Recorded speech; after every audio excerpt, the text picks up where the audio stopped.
మన ప్రభు అయిన రక్షకుడైనటువంటి యేసుక్రీస్తుల వారి పేరిట మీ అందరికీ నా యొక్క శుభాభి నిండు వందనాలు తెలియజేస్తూ ఉంటున్నాను.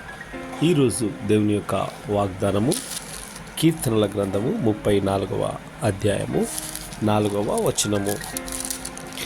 నేను యెహోవా యొద్ద విచారణ చేయగా ఆయన నాకు ఉత్తరమిచ్చెను.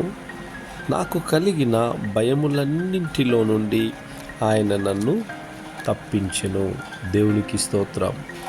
నా ప్రియ సహోదరి సహోదరుడా, ఇక్కడ కనుక మనం చూసుకున్నట్టయితే యెహోవా యొద్ద విచారణ చేయగా అని మరి దావీదు మహారాజు అంటున్నాడు.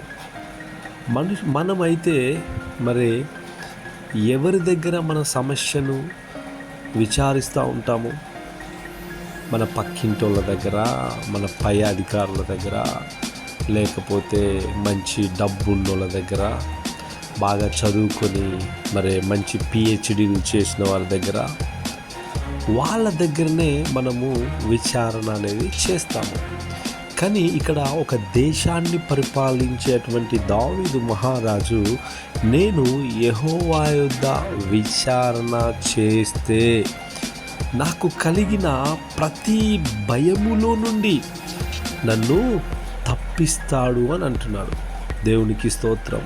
మన జీవితాల్లో కూడా మరి వీళ్ళ దగ్గర వాళ్ళ దగ్గర విచారణ చేయకుండా మరి అది దేవుని దగ్గర మనము విచారణ చేసినప్పుడు మన భయములో నుండి కూడా దేవుడు తప్పిస్తాడు.